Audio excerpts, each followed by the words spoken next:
Bienvenidos a Business Radio Televisión, el programa de los negocios, los emprendedores y los profesionales. Un espacio en el que escucharemos a los mejores expertos en temas de financiación, capital humano, digitalización, ingeniería, legislación y un largo etcétera, para tener información de primera mano y conseguir que nuestras empresas sean más productivas y eficientes. Estés donde estés, ponte cómodo, porque con rigor y con credibilidad sintonizamos con tu negocio.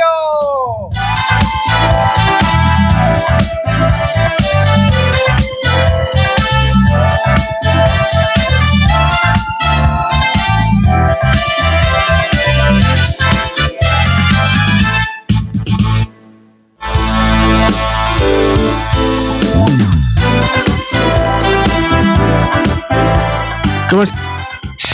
Con ganas ya de estar de fin de semana, de descansar un poco. Espero que sí, la verdad es que muy bien ganado seguro que ha sido.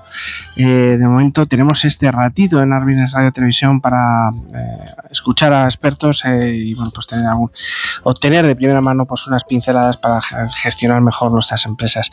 ¿A quiénes tenemos hoy con nosotros? Tenemos al experto en geopolítica, Marcos Ugarte, que nos contará. La verdad que a día de hoy está más que nunca la cosa que tiembla, ¿no? Y bueno, pues qué cosas podemos hacer en la empresa, o qué esperanzas o qué ilusiones podemos tener con el terrible escenario que estamos viviendo.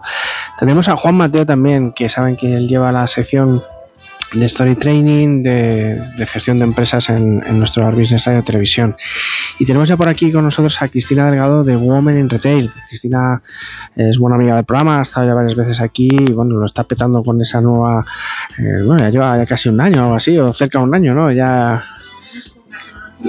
No, meses, 3 meses, efectivamente. Si es que ya con tanta cosa, que tantos eventos que hacemos, ya perdemos hasta la cuenta. Pero Cristina nos contará, pues efectivamente, qué cosas tienen preparadas en Women in Retail. Así que bueno, señores, vamos a arrancar con Business Radio Televisión.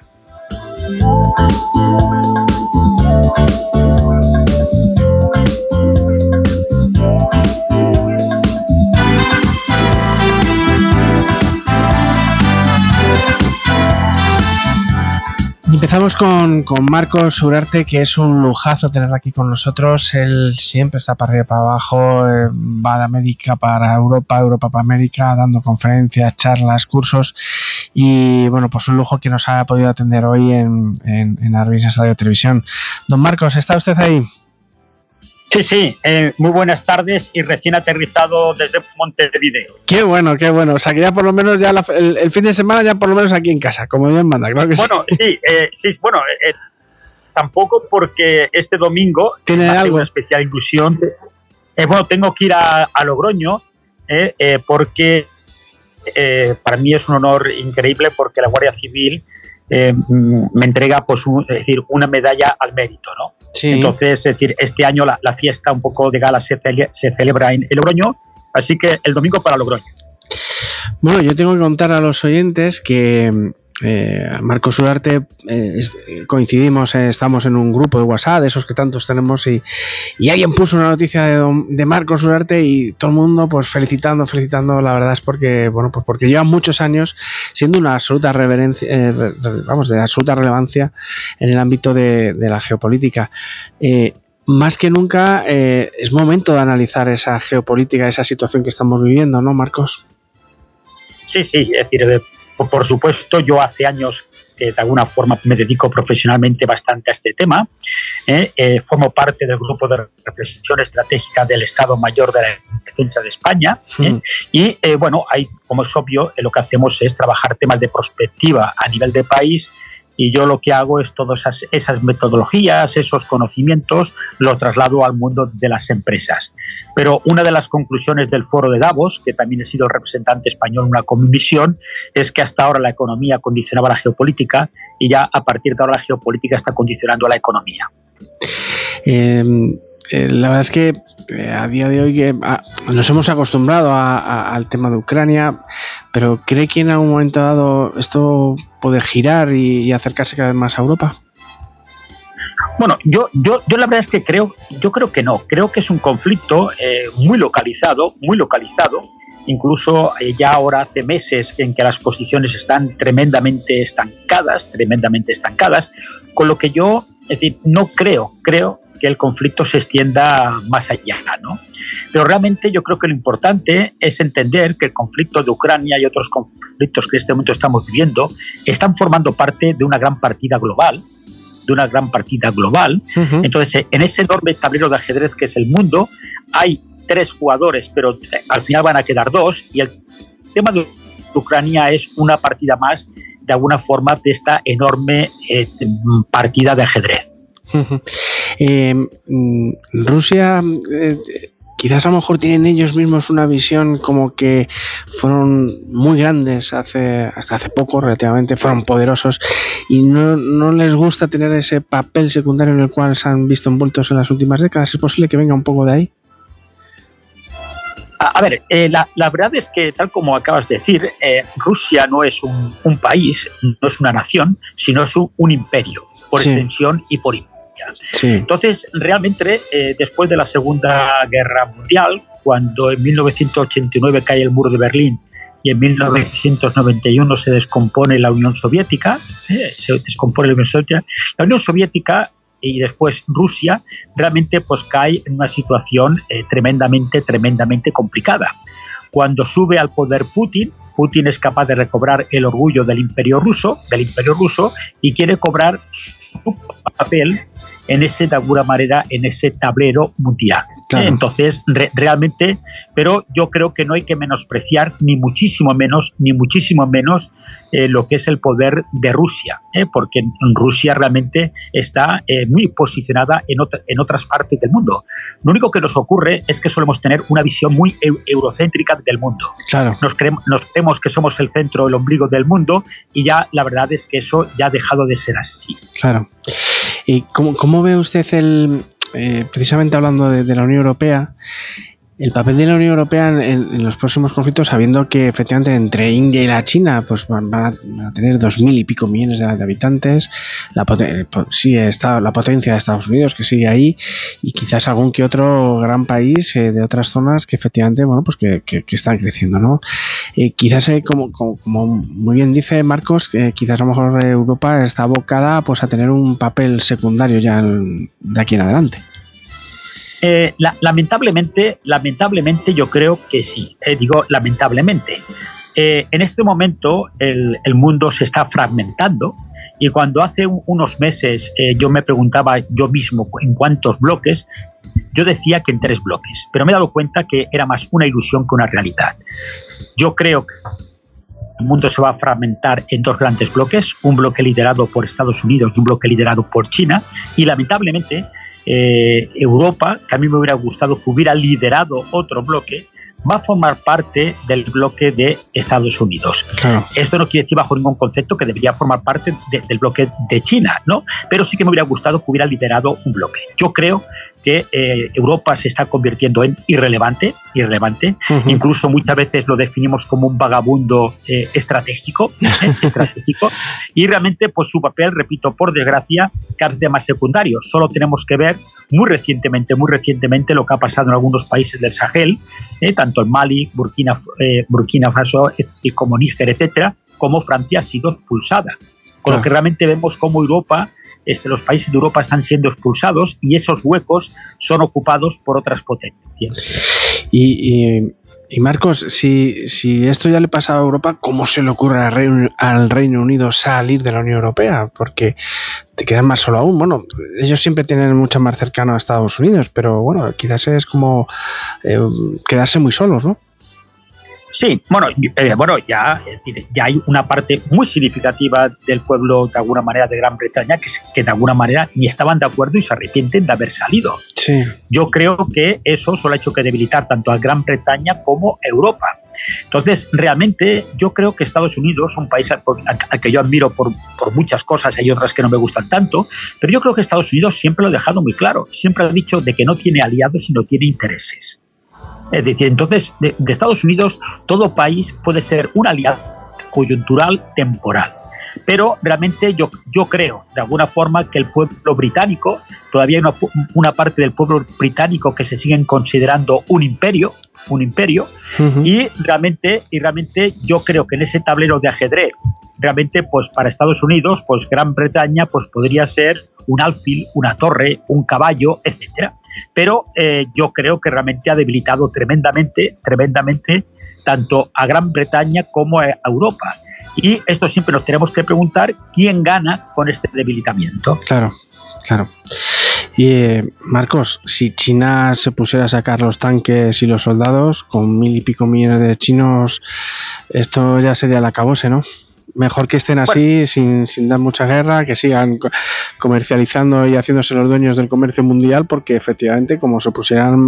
Yo la verdad es que lo vi complicado cuando Putin empezó a acercarse a China, ¿no? Con el conflicto de Ucrania. Yo decía, madre mía, digo, espero que China no mueva ficha, porque si no, nos podemos ver abocados ya a la Tercera Guerra Mundial, ¿no? Bueno, aquí esta reflexión es muy interesante, porque es muy fácil de ser profeta del pasado, pero la primera guerra fría que hubo, después de la Segunda Guerra Mundial, entre el bloque soviético y el bloque norteamericano, era una guerra fría basada en la ideología. Es decir, un poco era contra el comunismo. En esta Segunda Guerra Fría que estamos, entre Estados Unidos y China, no es una guerra ideológica, sino que es una guerra comercial, tecnológica, de comercio, etc. Entonces, así como a nivel geopolítico, decimos que el mundo estaba basado en equilibrios del terror. El primer equilibrio del terror que hubo entre la Unión Soviética y el bloque norteamericano estaba basado en las armas nucleares. Los dos bloques tenían la suficiente capacidad para destruir al otro y creíamos que no pasaría nada.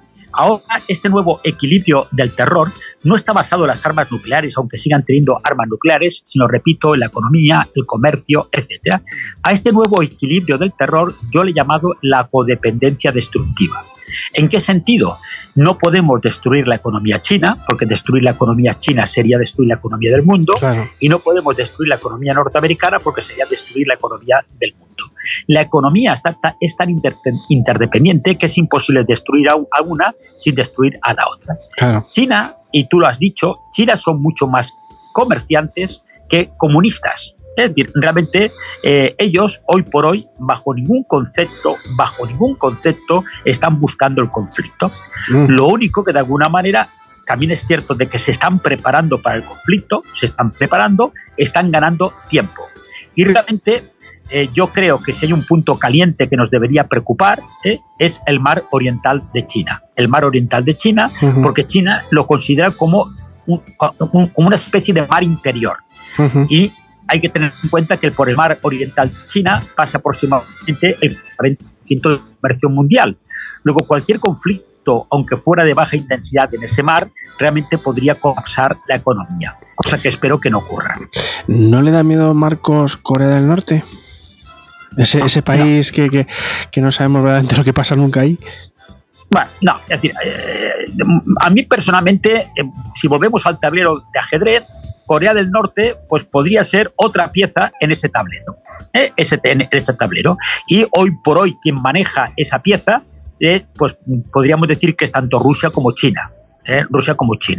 Pero sí que es cierto que no hay que olvidar que, por ejemplo, en ese mar oriental de China, al norte está Rusia y, por ejemplo, Vladivostok, con lo que tienen la flota del Pacífico la tiene Rusia. Después tendríamos Corea del Norte, que es un país de alguna manera también con un gran potencial de alguna manera a nivel de armas, y por supuesto está China. Sí. Por otro lado, podríamos decir de que está Japón, está Corea del Sur, estaría Australia, etcétera. Con lo que, y no nos olvidemos que está Taiwán, que Taiwán de alguna manera pues podría ser el detonante de un cierto conflicto, porque para China Taiwán es irrenunciable como territorio de China. Claro. Y el objetivo que ellos tienen marcado es hacerlo antes de los 100 años, de alguna manera, que fue un poco de alguna forma de la subida de la revolución de Mao, sería antes del 2049. Yo quería preguntarle también por el papel de España. Yo siempre he dicho, jolín, somos europeos, descubrimos América y tenemos a nuestros primos hermanos, que son los países latinoamericanos, tenemos mucha vinculación con el mundo árabe que estuvieron aquí más de 1000 años. Somos una puerta de enlace con tres mundos pues, distintos y en los cuales España pues, está ahí en medio. ¿No deberíamos aprovechar mucho más esas sinergias? Absolutamente, absolutamente. Yo viajo pues cada mes y en ocasiones 2 veces al mes a América Latina. Uh-huh. Hace aproximadamente 2 meses estuve en Perú y Colombia. Hace 3 semanas estuve en Venezuela. Esta semana he estado en Argentina y Buenos Aires, y en Uruguay.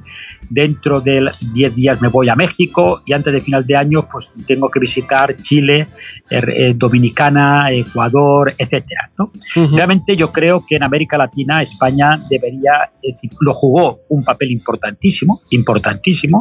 Yo creo que todavía juega un cierto papel, pero yo creo que debería jugar un papel muchísimo más importante. Porque realmente si España fuera una empresa, yo creo que el principal activo de España sería el idioma.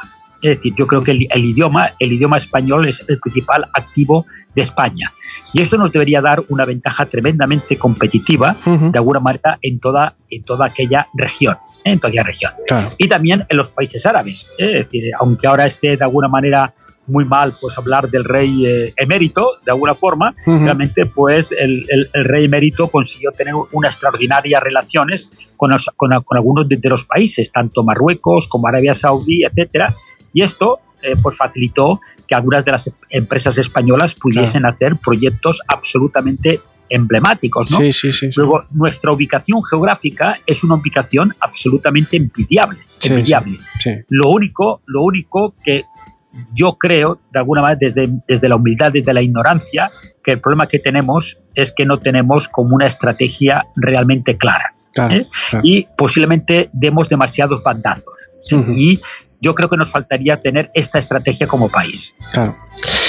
Y quería hacer una última pregunta. Marcos, ¿cómo ve el escenario de Cataluña y País Vasco con el escenario que se está planteando ahora de si va a ceder el posible Sánchez al acceder al gobierno? ¿Cómo lo ve? ¿Cree que efectivamente esto se puede derivar en no sé, unos referéndums, en quizás a lo mejor una reforma de la Constitución? Bueno, la verdad es que yo estoy muy preocupado por este tema. Porque simplemente si nos basamos en la experiencia más reciente vivida, realmente muchos de los compromisos públicos que tomó nuestro presidente absolutamente ha dado un viraje no de 360 grados, porque habríamos vuelto al mismo sitio, sino de 180 grados.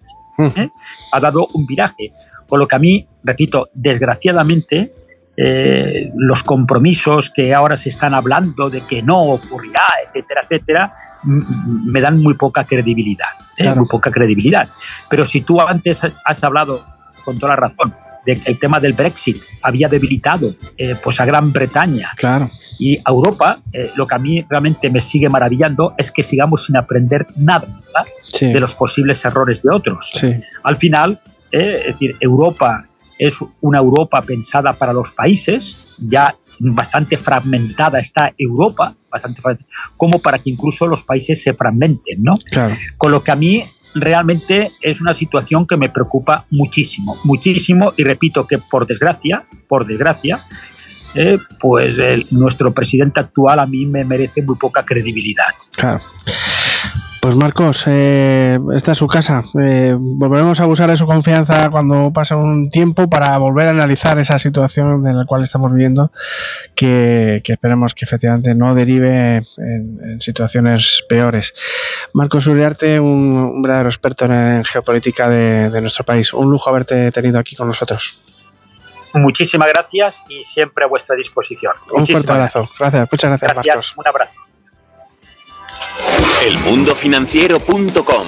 Más de 75 años ofreciendo la información económica y financiera más solvente.